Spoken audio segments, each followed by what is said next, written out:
Welcome to the Pro Aging Podcast. I'm Steve Gurney, founder of the Positive Aging community. We're thrilled to have you join us for interactive discussions with pioneers and thought leaders on a wide variety of topics related to aging and longevity. These insightful discussions and the Positive Aging Sourcebook are brought to you thanks to the support from our Positive Aging community champions. Visit proaging.com to connect with them and discover hundreds of valuable other resources. We're excited to have you with us today, so let's jump into an engaging Positive Aging live and interactive discussion. So, Howard, thanks again for coming on with us today. Steve, it's a pleasure. Always good to be with you. And you're right. There's the big, beautiful bill, is big, confusing bill, and there's a lot of uncertainty about it, and I'm happy to help you out. Excellent. Now, before we dive into that, Howard, there's probably a handful of folks on this call today that have never met you before. Give us a brief overview of your background and what led to your passion in this area. Sure. So I suspect, like many people on this call, my passion in this area came about from a personal experience. I was a journalist for many years and writing about economic policy and writing a little bit about healthcare. And one day the phone rang and it was my father-in-law calling from Florida telling me that my mother-in-law had just died suddenly. We went to Florida, my wife and I went to Florida, realized that she had died because she was caring for him. He had very bad cancer. They never told anybody in the family about how sick he was. And he couldn't take care of himself. So we needed to figure out what to do. A few months after that, my dad got sick. We had to take care of him, had to figure out what to do. And I realized just how chaotic and dysfunctional the system of long-term care is. I got a fellowship from the Kaiser Family Foundation, then called the Kaiser Family Foundation, to write a book about this called Caring for Our Parents. I never went back to Business Week. Instead, I took a job at the Urban Institute, where I'm a senior fellow and I write about and research tax policy and aging policy issues. I really spend a lot of my time just focused on all these issues around aging. I do a column for Forbes.com on aging policy as well. So it gives me a chance to really keep up with all of what's happening here. And bottom line is enormous number of changes. Uh, a few of them for the better, most of them not. And I'm happy to just spend a little bit of time talking to you about what's happening. I love it. And folks, I'm gonna drop Howard's contact info, the websites where you can learn more about what he's doing. He writes a column on Forbes. I'm gonna drop that in there. And the format that works really well with Howard, and we agree to this, is that he sort of does a brain dump on us. A 20-minute-ish monologue on what he's seeing out there. And then we'll do our best to respond to all your questions, many of which have actually come before we even started this discussion today. And so, Howard, if that sounds good to you, then I say let it rip, and then I'll either jump on if there's a urgent thing, but when you wrap it up, then we'll start hitting all the questions.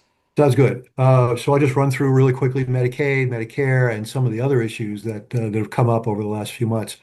As Steve mentioned, the last time I was on, I didn't remember, it was so long ago, but the last time I was on, all we could do really was kind of speculate about what was going to happen with the change of government. Now we know a lot more. I still have to say, in all honesty, there's still a lot of unanswered questions. But we know a lot more than we did. So let me just jump right into it and first start talking about Medicaid. Uh, I think most of you know this, but to set the stage, there are about 7.2 million seniors and about 4.8 million younger people with disabilities who are on both Medicaid and Medicare. These are the so-called dual eligibles. Even though they're a relatively small fraction of the Medicaid population, more than half of Medicaid dollars are spent on people with disabilities and older adults. And of course, the other thing to keep in mind as we go through some of the changes is that while Medicaid is run by the states, about 70% of its funding comes from the federal government. So the big budget bill that Congress passed last month would cut Medicaid spending over the next decade by about $1 trillion. That's trillion with a T. About a third of that, about $336 billion, would come from requiring states to impose work requirements on its recipients. About 60 billion would come from increased paperwork that the recipients are going to face. And about $120 billion is going to come from changes in so-called provider taxes, which effectively reduces the federal contribution to the program. So let's start with the work requirements. Um, First thing to keep in mind is older adults and young people with disabilities generally are exempt from the work requirements. So nobody's going to make an 80-year-old widow with dementia go to work. That's not what this law does. The problem is what happens with family caregivers. And the law is so vaguely written that the answer is we don't really know for sure. So what the Congress did was instead of trying to define what caregivers were exempt from the work requirement, instead it took a definition that was from an old law called the RAISE Act, which was really intended to better coordinate federal agency support for older adults and for family caregivers. It was never written to determine who could get benefits and who couldn't. Uh, but Congress took it anyway. They stuck it in the bill. And now we don't know what's going to happen here. The risk is imagine a low-income person who has to give up their job to care for a loved one. They could lose their own Medicaid benefits.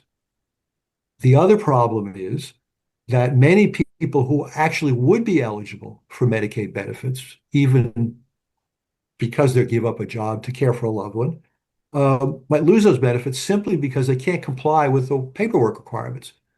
The law requires, the current law requires that you recertify once a year for Medicaid enrollment.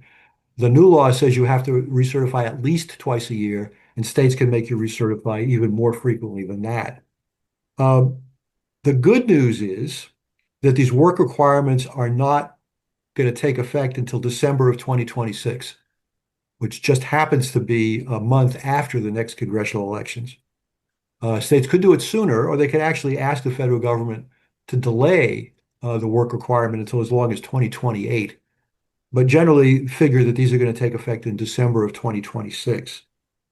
Now, let me switch gears a little bit and talk about the cuts in the federal contribution to Medicaid. So one of the things it does is it limits the ability of states to impose taxes on Medicaid providers, such as nursing homes and hospitals. If anybody really wants to know how that works, I'll try to answer it later, but it's a long, complicated story. Bottom line is less federal contribution to state Medicaid programs. Um, Again, the thing to keep in mind about this provider tax limitation doesn't begin to even take effect until 2028. So there's plenty of time for advocates and others to try to get this changed. And actually, a number of Republicans who voted for the bill who actually now say, well, maybe we're having second thoughts and maybe we want to change it. So that provider tax thing may actually get changed before it ever takes effect. We'll see. But if it doesn't, it's going to have a significant effect. It's going to mean $300 billion or more of federal dollars are going to get cut from Medicaid programs, and states are going to have to make up that money somewhere. There are other changes as well that limit federal contributions. The big one is states that expanded their Medicaid under the Affordable Care Act, under Obamacare. These are the so-called expansion states, got extra money from the states to run their Medicaid, from the feds to run their Medicaid program. That money is going to go away on January 1st, much sooner than the other things. So this leaves states with a real choice. They can either cut benefits, they can limit eligibility, or they can raise taxes to make up for the lost federal revenue. It's a pretty good bet to assume they're not going to do number three. They're not going to raise taxes very much to make up for this money. So that means they're either going to have to cut benefits or limit eligibility. Now, the thing to keep in mind is that states are required by federal law to provide long-term care to people in nursing homes. That is a mandate. They're not required to provide home and community-based services. That's optional. Every state does it. They do it through a waiver with the federal government, but they don't have to. And I fear, and a lot of people fear, that what's going to happen here is given the choice, between where to make cuts when they lose this federal contribution, the first thing to go is going to be home and community-based services. The second thing to go could be payments to nursing homes. They have to provide the nursing home care, but there's no law that says how much they have to pay the nursing home. So you could see an environment where they actually reduce payments to nursing homes, make it more difficult for nursing homes to provide, to have the resources they need to provide good care, and care gets much worse for nursing home residents and patients. Um, Medicaid HCBS is at real risk. But there is a small change in the new law that actually could, at least in theory, expand Medicaid home and community-based services. Right now, the law says that a state cannot provide HCBS under Medicaid unless the recipient would be living in a nursing home or other institutional setting. In other words, this would be an alternative to nursing home care. The bill actually gives states more flexibility to provide home-based care for people who don't need an institutional level of care as long as they don't increase waiting lists for community care to do so. That's a good thing. The problem is how they're going to pay for it. The bill does include a small amount of money for states to implement the expansion, but given the big cuts in federal payments that we just talked about, it seems improbable the states are going to be expanding HCBS anytime soon. So this is a change. It's potentially important, but it's more theoretical than real. And keep in mind, it doesn't take effect until 2028 either. Um, Another big change in the law is that it effectively repeals that Biden administration rule that would have required nursing homes to maintain minimum levels of staffing, including 24/7 RNs on site. You probably remember that industry groups sued to block the rule. They got a federal judge to actually halt it. The bill that Congress just passed basically repeals that law until 2034. So effectively, it's gone. At the same time, the budget bill increases spending by more than $100 billion for border security and Trump administration's efforts to deport immigrants. I'll talk about this a little bit more in a few minutes, but the bottom line here is Trump's mass deportations are going to make the existing shortage of medical and direct care workers much worse, which are going to increase costs for facilities and increase costs for families. Another change I want to mention just very briefly from the big budget bill is the increased senior deduction. This deduction, tax deduction, increases deductions for seniors by $6,000. When you add up all the other deductions that seniors could take, a couple over age 65 can take a deduction up to $46,700. That deduction is available only through 2028. And keep in mind, it is not, I'll repeat, it is not President Trump's campaign promise to exempt Social Security benefits from tax. That's not what this does. This simply provides a deduction that they can take against all income, including their Social Security benefits, but is not a direct cut in taxes on Social Security benefits. And for those of you who saw that email from the Social Security Administration, it does not repeal the tax on Social Security benefits for 90% of recipients. Simply not true. I also want to mention on the tax side, one other change that didn't get made. During the campaign, the president talked about a caregiver tax credit. Now, he never said how big the credit was going to be. He never said who would get it, but he did promise a caregiver tax credit. Never happened. He never talked about it after he was elected president. Congress never showed any interest in it. It's not there. Let me now go to Medicare. Um, Again, during the campaign, the president repeatedly promised he wouldn't touch Medicare. That turned out to be not true. The administration is framing its actions on Medicare seemingly to achieve three separate goals. One of them is to reduce fraud, one is to increase efficiency, and a third is to refocus care on disease prevention. They may accomplish some of these things, but at the same time, other changes are going to increase costs to providers and to Medicare recipients and limit access to care. So here are just some of the initiatives that the president has quietly begun to adopt, mostly not through legislation. This is mostly being done through regulations and guidance. So the biggest change, a really striking one, is the administration is going to require for the first time prior authorization under original Medicare, under traditional fee-for-service Medicare. So you've probably all heard Medicare Advantage has been coming under enormous amount of criticism for the prior authorization that it requires. Some of that criticism from the Trump administration. But notwithstanding that, the Centers for Medicaid and Medicaid Services, CMS, is now going to begin requiring prior authorization for certain procedures under traditional Medicare. Now, this is going to happen in the six-state demonstration project, and it's going to apply to 17 different treatments and procedures. The states are New Jersey, Ohio, Oklahoma, Texas, Arizona, and Washington. And the procedures include certain back surgeries, steroid shots for pain, some knee arthroscopies for osteoarthritis, and certain artificial skin grafts. CMS says that all of these procedures are vulnerable to fraud, waste, and abuse.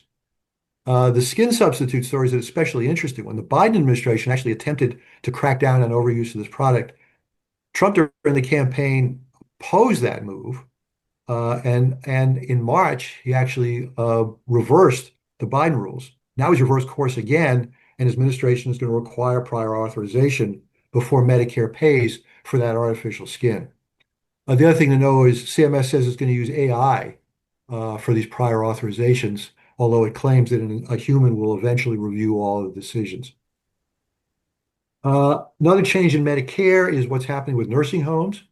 This is the post-acute and rehab side, the skilled nursing facilities.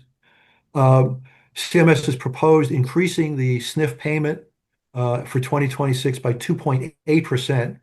The industry says that's not nearly enough. But again, they get a break because the budget bill effectively repealed minimum staffing rules. The other thing that Trump has done is issued an executive order way back in January that calls for substantial deregulation of nursing homes and other Medicare providers. So you can look for CMS to roll back some of the Biden rules on ownership transparency and on quality and safety reporting. Now, the nursing homes are complaining about a 2.8% increase in payments. CMS has also proposed cutting home health payments by 6.4% in 2026. That's more than $1 billion. These cuts have generated, as you might expect, an enormous amount of opposition from the home health agencies, and even from members of Congress, and even from some Republican members of Congress. So we'll see whether or not that change actually sticks. The other thing that they've done for home care is the Labor Department has reversed an Obama era rule that would have required states to pay at least the federal minimum wage for home care workers, and also requiring to pay them overtime. Those laws have now been, that regulation have now been repealed. So states, depending on what the state law is, but home care agencies can now pay less than the federal minimum wage of $7.25 an hour, and the workers are exempt from federal overtime rules. There are also some changes that were made again in the big beautiful bill on Medicare savings programs.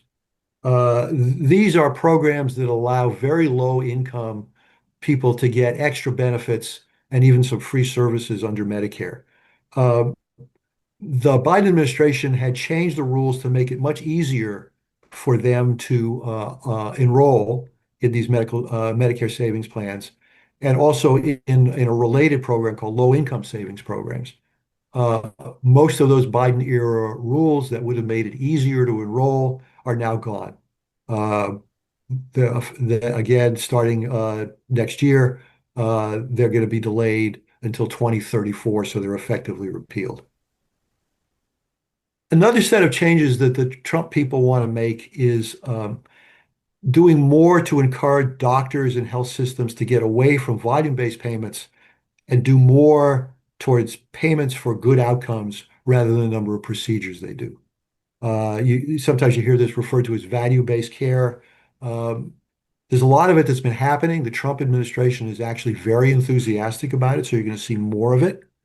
They're going to increase penalties and rewards for doctors, nursing homes, home health agencies, physical therapists, and everybody else who provides benefits under Medicare. Another area where they're making some interesting changes is in care navigation services. The biggest change is in a program called GUIDE.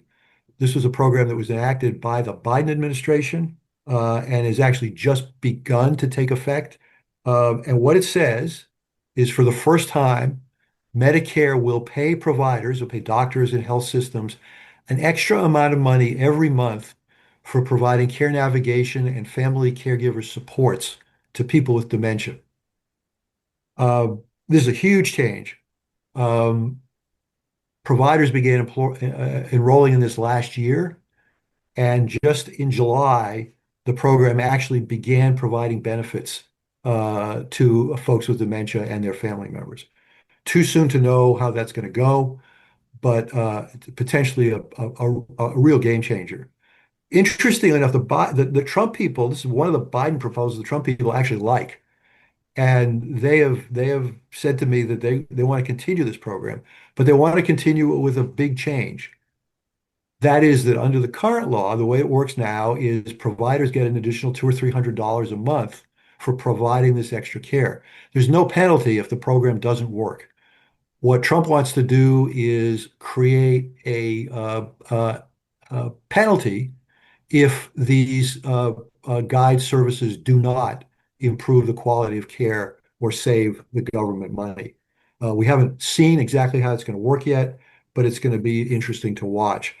The other thing that the administration is keeping from the Biden administration is Biden began providing Medicare billing codes for care navigation.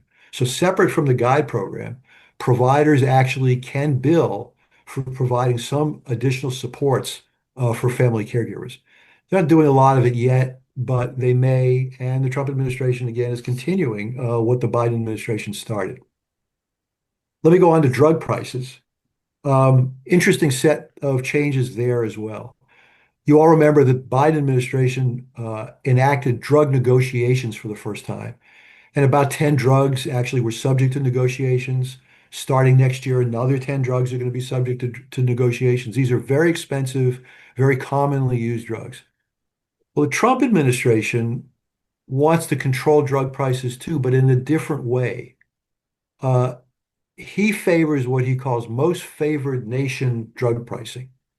And the idea is he wants to pressure foreign countries to raise their drug prices while at the same time forcing U.S. drug makers to lower their prices to below the foreign prices. He's issued an executive order to do this, but so far there isn't an actual plan. Exactly how the president would force foreign countries to raise their prices for medications, I don't really know. But this is what he says he wants to do. Whether this is going to supplement the Biden drug price negotiation plan or replace it, again, we don't know, but it's certainly something to watch. Another area where the Trump people say they're going to crack down on waste, fraud, and abuse is hospice care. Dr. Oz, the head of CMS, claims there's widespread abuse in hospice, widespread fraud in hospice, and he wants to crack down on it. Again, we don't know exactly what he has in mind. There are issues with the hospice payment system. It would actually be nice to see some reforms there, but whether these are going to be real productive reforms or something else, we don't know. Um, I want to go back to two other issues, or just talk briefly about two other issues that are not directly related to Medicare and Medicaid or older adults, but they have a tremendous indirect impact. So one of them, as I said, is immigration. This is going to inevitably drive up costs as direct care workers who already are in short supply now become in even shorter supply. I have heard stories, you may have heard stories as well, from home care agencies, from nursing home and assisted living operators who are telling me that a lot of their workers are not even showing up for work. There may be a raid, an ICE raid in their community, and they're terrified and they don't come to work. I've had operators tell me that they've lost 10 or 15% of their staff because their staff has been deported or has been threatened to be deported. Even if you have a green card, the rules have changed, and you may not be able to actually work, and you may be deported. The immigration rules also have another effect that people may not have considered, but potentially could be very important, and that is the decline in the number of construction workers. So if senior living is thinking about doing an expansion or building a new building or opening a new campus, that's going to be a lot more expensive than it used to be. The other thing that's happening in the Trump administration is going to make a lot of uh, senior services more expensive are the tariffs. Those tariffs, again, are going to affect senior services because they're going to raise the price of construction, raise the cost of steel, raise the cost of lumber. I've talked to some operators who have canceled projects because they no longer penciled out because the cost of construction is now too expensive. Another place where the tariffs potentially could be extremely important are the cost of drugs. More than 40% of branded drugs and their ingredients are imported from the European Union, where Trump has just imposed big new tariffs. Nearly 90% of generic drugs and their ingredients are imported from overseas, with most from India, where Trump has just imposed a 50% tariff. There is going to inevitably be increases in drug prices because of these tariffs. And that's also going to drive up premiums for Medicare Part D drug insurance. This also applies to medical equipment. The U.S. in 2022, which is the last year for which we have data, imported more than $300 billion in medical equipment from overseas, mostly from China, Germany, and Switzerland, all subject to big new tariffs. Going to raise those prices. So if you need an MRI or an X-ray or something like that, prices are going to go up. Before I wrap up, I want to talk about a couple of other issues that, again, are not Medicare or Medicaid, but are very important for senior services. One of them is the Older Americans Act and the Administration for Community Living. So the Older Americans Act, as I'm sure most of you know, is the umbrella law that covers programs, everything from the area agencies on aging to Meals on Wheels to falls prevention. All of that is covered under this big umbrella law.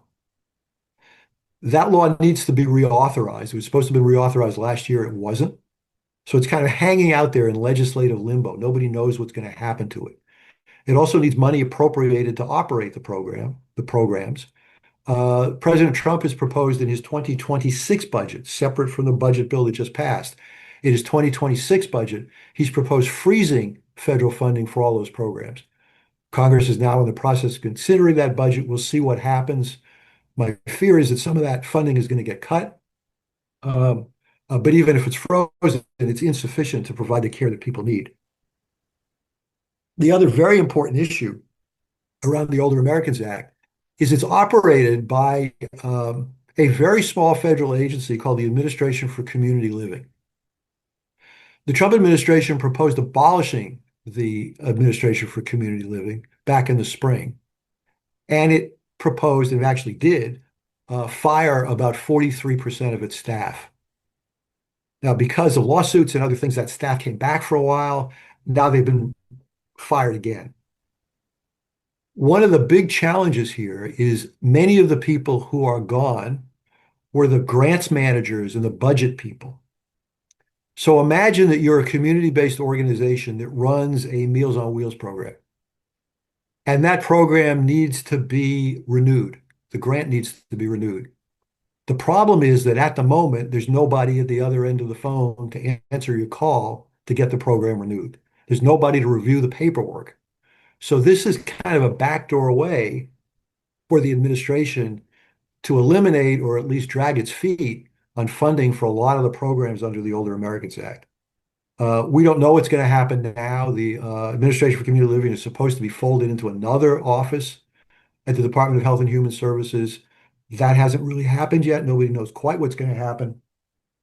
But again, it's going to create a lot of disruption. It already has. It's going to create a little bit more. And finally, let me just mention senior housing. Senior housing is funded largely through programs at the Department of Housing and Urban Development.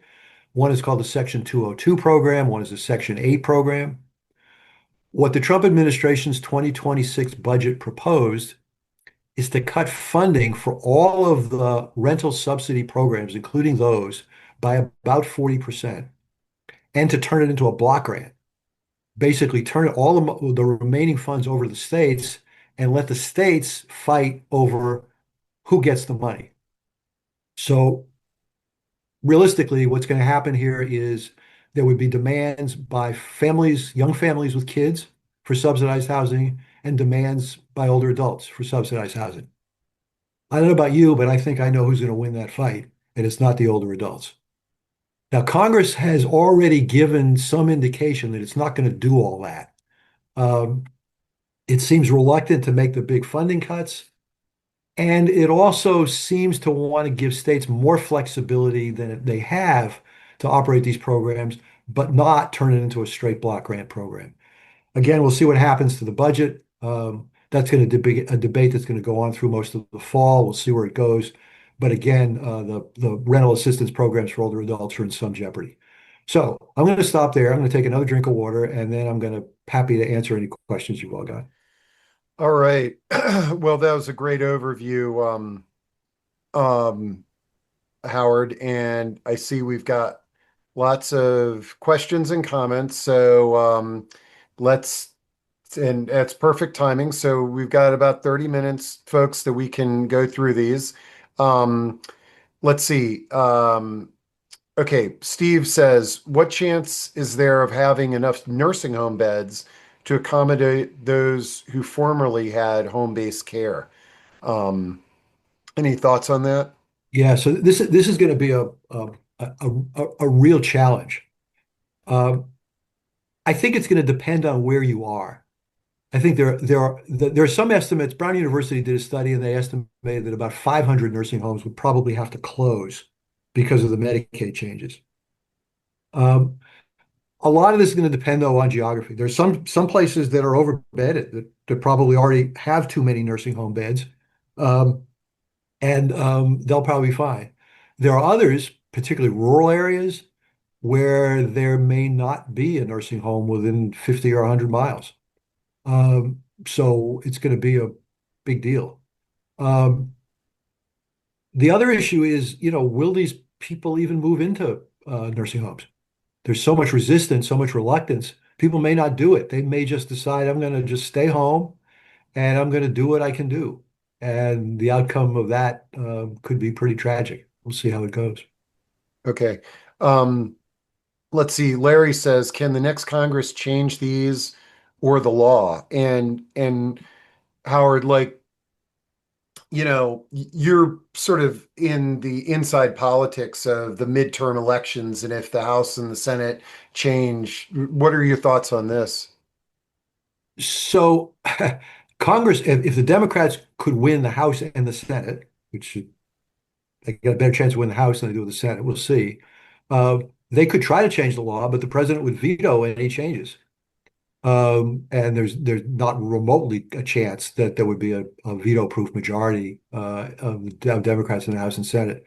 So essentially, if the Democrats controlled one of the houses of Congress, they could prevent things from getting much worse legislatively, but not much chance they can make things better. So I think we're going to have to see what happens until 2028. The one exception, as I mentioned before, is this Medicaid provider tax, where you are seeing Republicans, Senator Josh Hawley, a very conservative Republican from Missouri, um, who said he was against increasing the provider tax, but then voted for it.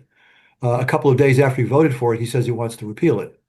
So that one is an open question. Uh, the others, I think there's probably very little chance they're going to change until after 2028. Okay, great.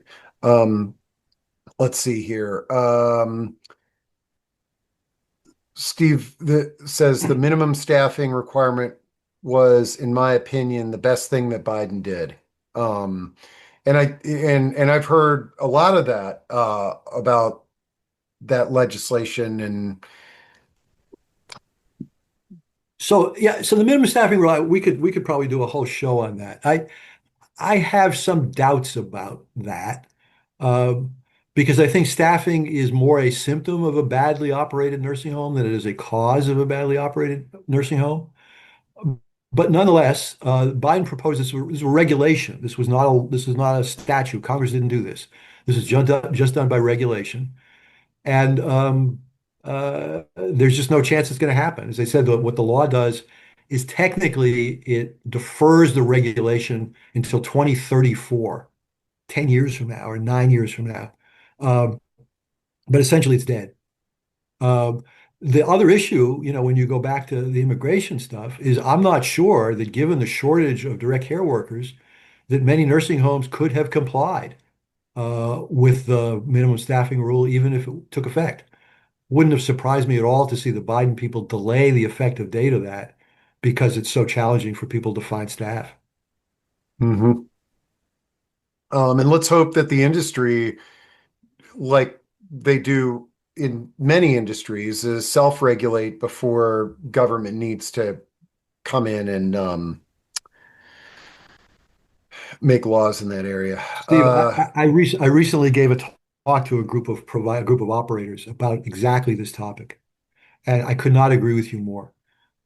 If the federal government deregulates, it's going to open the door for the bad actors to be even worse.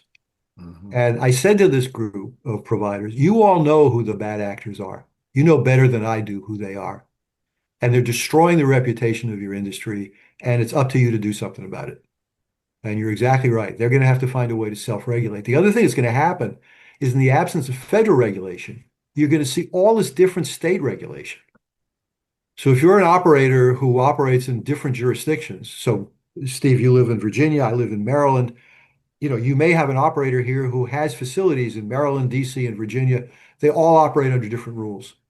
And those rules are going to be even more different as you get different states responding to the federal deregulation. So in some ways, it's going to make things more complicated for operators. Okay. Now, Rena asks, what are the tax deductions that older adults can take? But is there anything new or is there anything going off the table that might be related to a tax deduction for older adults? Not really. I mean, there were a bunch of things that were on the table, but they never really happened. So really the big change, the one big change is this, the senior deduction. And with the ability of an older couple to take a standard deduction of more than $47,000, there's going to be very few seniors who are going to be itemizing. Most of them are just going to take the standard deduction and move on. Um, so I think actually what this is going to do is it's going to discourage people from itemizing and more are just going to feel it's in their interest to not bother to do the paperwork. They'll just take the standard deduction. Okay.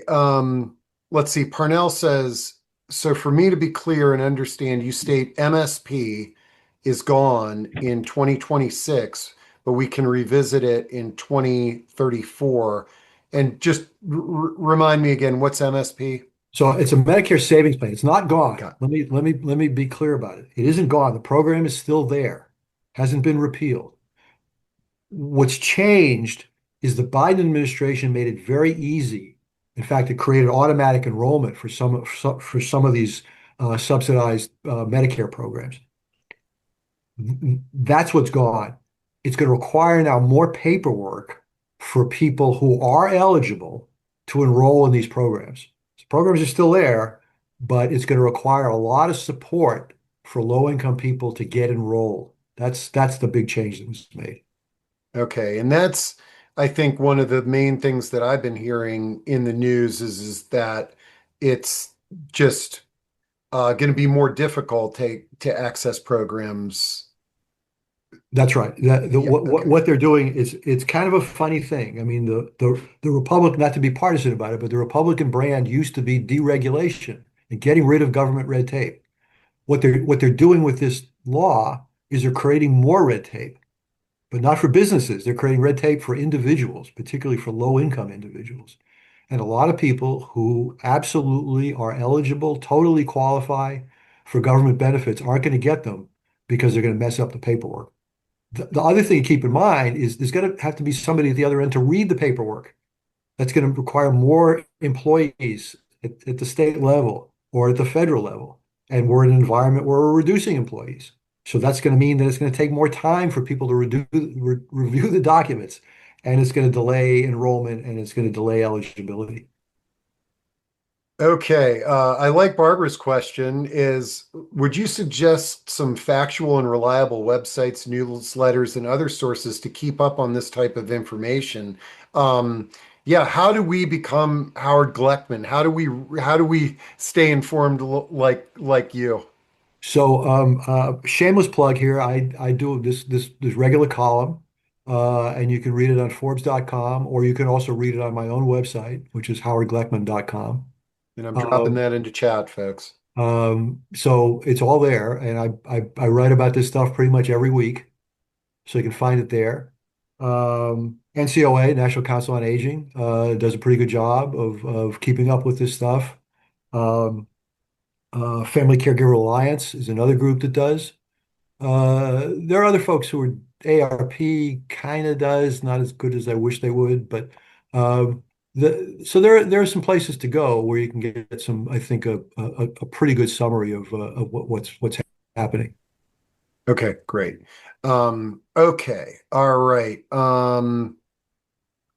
Uh, okay. Gina says Trump never speaks about SSDI, which is what I'm getting, and not 65 yet. Social Security disability income. So will I qualify for the tax savings, or only my husband who is over 65 years old? Yeah, it's a really good question. It's an important point. So the special senior deduction applies only to people 65 and older. So if you're on disability and you're under 65, you're not eligible. If you took your Social Security benefits at 62 or 63 or 64, you're not eligible. You're only eligible once you turn 65. So this is only this again, they create a lot of confusion about this. There's no connection, no direct connection between the senior deduction and Social Security. The senior deduction is only uh, uh, dependent on your age, whether you're taking Social Security or not. Let's say you're 69 and you haven't yet enrolled in Social Security, not yet taking Social Security benefits because you're still working, you want to wait until you're 70, you can still take the senior deduction. It's completely disconnected from Social Security. The Trump administration, unfortunately, has created a lot of confusion about this, but don't be fooled. There's nothing to do with Social Security. Okay. Okay. Ken says the medical community suggests that the number of primary care providers accepting Medicare will continue to decline even as demand will increase. Do you agree with this? The particularly primary care docs, we're just losing primary care docs hand over fist. Whether they take Medicare or Medicaid or they just take commercial insurance or they don't take anything, we don't have nearly enough primary care docs. We especially don't have nearly enough people who specialize in geriatrics. Hmm. And that problem is just going to continue. I think most docs are going to continue to take Medicare because it's kind of how they get paid. I worry more about Medicaid. Uh, I think more and more doctors are not taking Medicaid. That's becoming a bigger challenge. Um,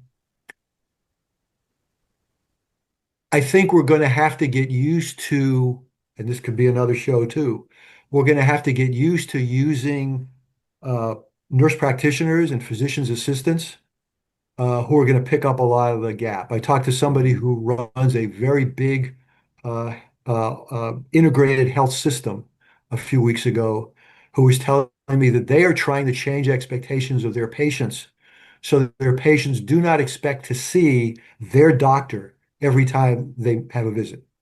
They're going to come to a practice and they're going to see whoever can see them.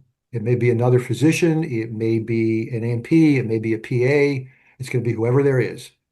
And he said, he's going to get pushback from this, but he's got no choice. The only way he can make the numbers work is to Well, use. and also I think it is important to manage people's expectations because a lot of us are under the assumption that, I developed this relationship with one doctor and he knows about my kids and all that. And, you know, it's just not the reality in this day and time.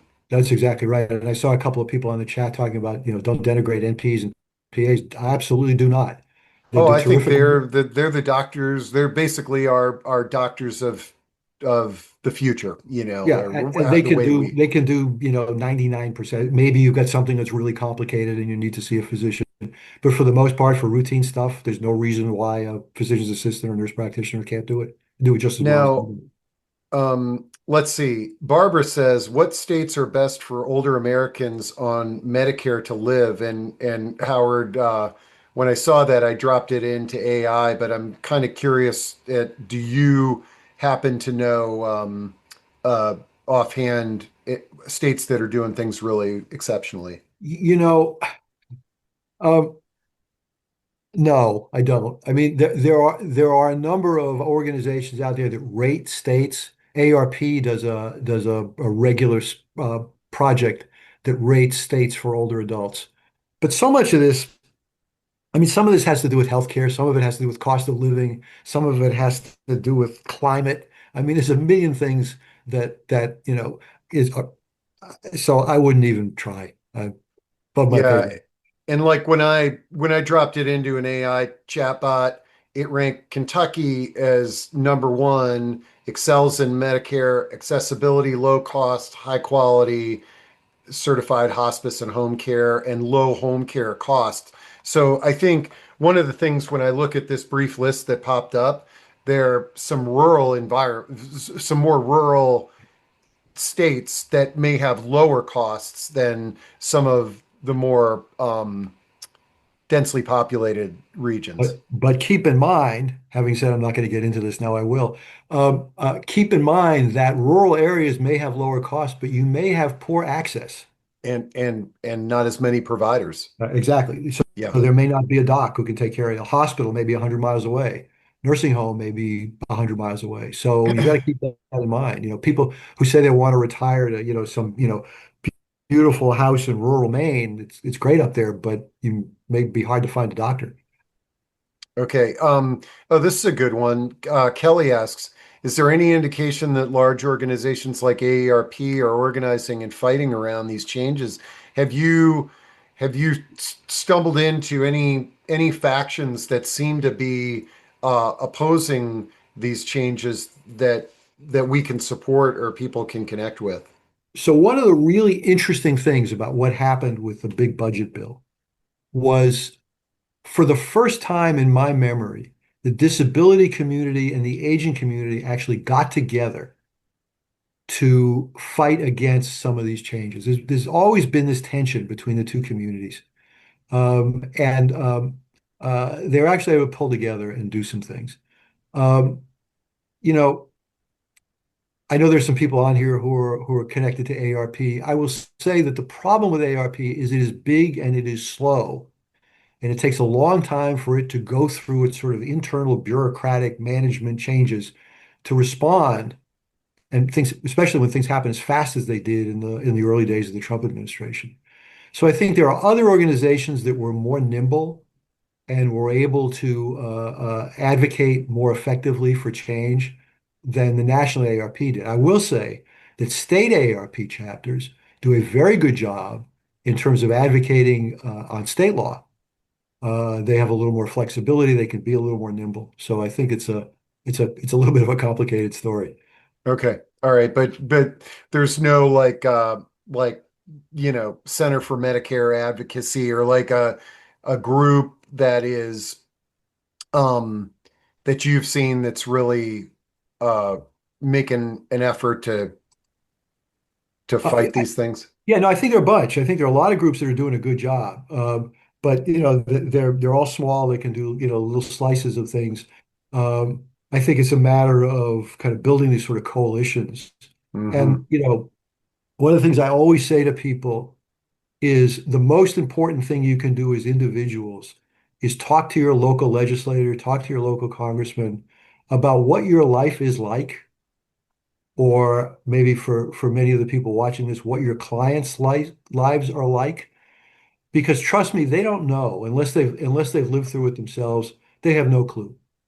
And you don't even have to ask for anything. You should just say, and again, I'll go back to my caregiving experiences, what it's like to be trying to hold down a job and the phone rings and you see the number the phone call comes from and you jump out of your skin because you know it's something really bad just happened. Hmm. And explain that to a member of Congress. Explain how if you're a 50 something woman, you're trying to take care of your kids and you're trying to take care of mom and you're trying to hold down a job and you can't do it all. Yeah. No, the storytelling is really powerful.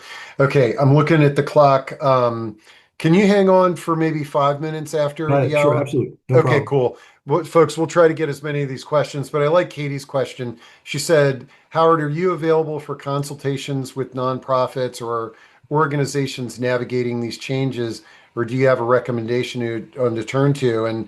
And folks, if your organization is in the middle of all this, Howard does some select consulting, and I'll make sure to have his contact info there.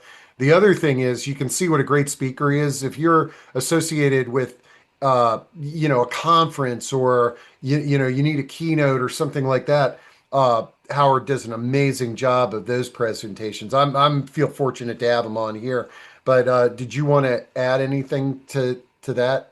No, I am available for consultation. I'm happy to help out organizations. There's a fee, but I'm happy to help out organizations. So sure.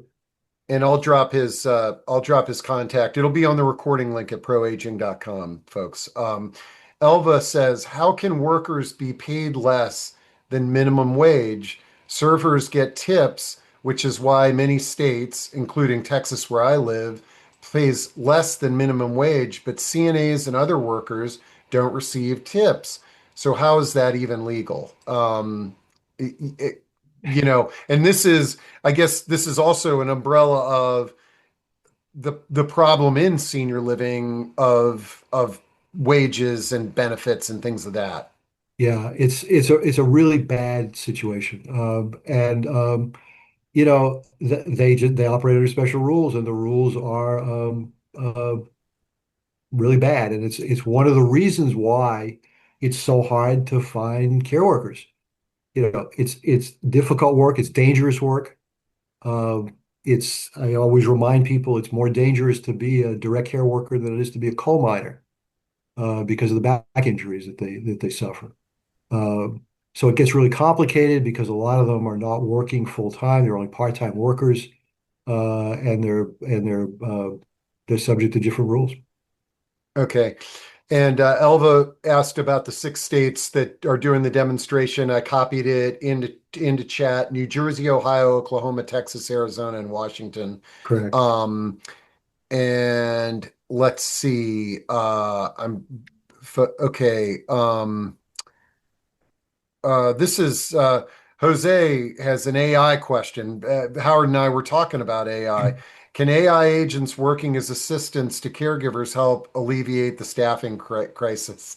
Um, your thought on that, but also, Howard, we were talking previously about what the government is playing around with in terms of authorization and rumblings of utilizing AI as a way to expedite approvals and things like that. Yeah, so you know, I'm not a big fan of AI and robots and all that stuff doing direct care work. I don't see that anytime soon. They certainly can make things more efficient, kind of in the back office and in terms of, managing paperwork and that sort of thing. I think there's certainly going to be an opportunity, especially when AI gets a little better than it is, to do some of that. Um, there certainly are opportunities for artificial intelligence in diagnostics in medicine. There have already been some interesting experiments that show that AI can do a better job than physicians in diagnosing some conditions. So I think there's going to be a role there. Um, when you think about things like I was mentioning, prior authorization, the Medicare Advantage plans already use AI for prior authorization, and it's not very popular. Um, we'll see what Medicare does. They're going to presumably hire some consultants to do this, and we'll see how it goes. But at this point, too soon to tell. Okay. Let's see. Okay. Yes, you will have chat at proaging.com, folks. Couple of questions about that. Um, okay. Tricia says, can Howard talk to what I've heard about citizens being forced to opt for Medicare Advantage plans in the next few years? Traditional Medicare may no longer be an option. So you all may remember Project 2025. This was the conservative manifesto that came out during the campaign. Trump claimed that he didn't know anything about it, but the reality is, if you look at what the president is doing, a lot of it is following the Project 2025 playbook. Project 2025 said explicitly they wanted to make Medicare Advantage the default option in Medicare. So they wouldn't get rid of traditional Medicare, but essentially what happened is when you enrolled, you would be enrolled in Medicare Advantage unless you chose not to be. Uh, that hasn't happened yet. Um, there's been no proposal for the administration to make Medicare Advantage the default.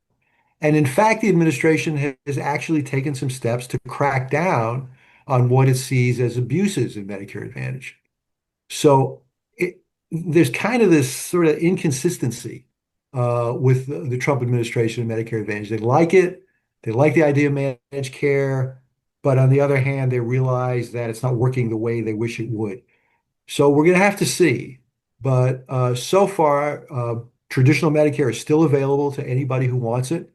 And there is no requirement that you have to opt out of Medicare Advantage. That hasn't happened yet. May happen someday, but not now. Okay. All right. I know we're overstaying our welcome with you, and I want to make sure that I can always get you back on when I beg real nice. But let me just do a quick okay. Uh Sally Ann says, has there been any changes for single spouses or vets or anything like that on the horizon that you've heard about? Nothing I've seen in the bill for veterans. I mean, the biggest challenge there is the big cuts to the VA. And the VA, as some of your viewers may know, has some very creative programs for older adults. And I worry with the cuts in Veterans Administration staffing, whether or not those programs are going to survive, but I just don't know. And Barbara would like you to say something about Medicare Advantage. Do you recommend this for 60, 70, and 80-year olds? Like, what are your thoughts on Medicare Advantage? And there's a few folks that have said that they've heard rumors that the Medicare Advantage benefits are going to be shrinking. They are going to be shrinking. So if you look at the finances of the big insurance companies that are running Medicare Advantage, United Health, Aetna, some of the big players, Humana, they're having financial problems. The Trump administration is talking about giving them smaller increases in payments. Where they're likely to make reductions are in what they call the supplemental benefits. Those are the silver sneakers and the gym, the gym memberships and the hearing and the vision and all that. You may start seeing some reductions or some limitations in your ability to use those. So do I recommend Medicare Advantage? This is such a personal choice. I can't say one is better than the other. Some plans are better than the other. You certainly can look and see online reviews and see which plans are better than others. Uh, but it really depends. I mean, Medicare Advantage is significantly less expensive in terms of premiums than traditional Medicare, Medicare Part D, Medicare Supplemental. By the time you add all that up, it's a lot cheaper to get Medicare Advantage in terms of the premiums. In terms of the care you get, in terms of the overall costs you incur, it depends. It depends on the plan. It depends on your health status. The other thing Your I just told prescriptions, a your, lot pres- is your on your prescriptions, prescriptions. totally. The other thing I'll just very briefly say to people is if you enroll in Medicare Advantage, it's very, very difficult to get out of Medicare Advantage and get back into traditional Medicare. Because if you do, and you want to buy a Medicare supplemental policy or a Medigap policy, the Medigap insurers can underwrite you. So if you have pre-existing conditions, it may be impossible or very expensive for you to switch from Medicare Advantage to original Medicare plus Medicare supplement. So if you get into Medicare Advantage, you can switch among Medicare Advantage plans, but be careful, you may not be able to get into back into traditional Medicare.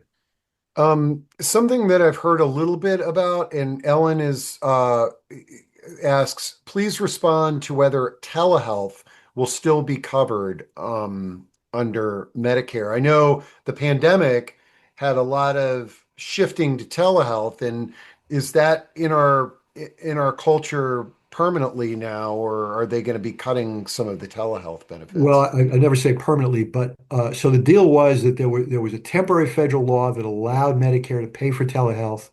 That law was supposed to expire last year. It actually got extended. So at least for now, Medicare will continue to pay for telehealth. Docs increasingly are using it. They're learning to like it. A lot of patients I know are using it for routine stuff. They like it. So I think it's something that's got some staying power. Absolutely. Okay. All right. I think we've done a pretty darn good job of getting through most of the questions. I apologize, folks, if you typed something in there and we didn't get to it, but I think you really did the very thorough overview, Howard. I mean, your knowledge on this topic is amazing, and there's it, and I you could we could give the same talk next week, and there's probably going to be changes, right? You're probably right. And Steve, I want to say, one of the reasons why I love to do this is your audience is great. I mean, I'm looking at there are over 100 questions in the chat. I mean, It's mind blowing, isn't it? it And really is. And the worst thing yeah, for me as a speaker is to talk to an audience and get no response. And it's I'm getting a great response. It's terrific. it's why I really get charged up to have these discussions. Even, I mean, this discussion, we had close to 400 people that signed up, but even when I have 40 people, like we have never done a discussion without a handful of questions. And folks, you guys come up with questions that I could have never have come up with as an interviewer. And that's what I love about it because these are real life stories. This is what a politician needs to drop in on is to hear this concern firsthand and understand sort of the pulse of our country related to this. Absolutely. Well, Um, again, thank you. This has been terrific. yeah. And folks, remember, I'm going to give you Howard's contact info, his Forbes website, his website. Uh, if your organization needs his expertise, he can be hired as a consultant. He could be hired as a keynote speaker for a conference coming up.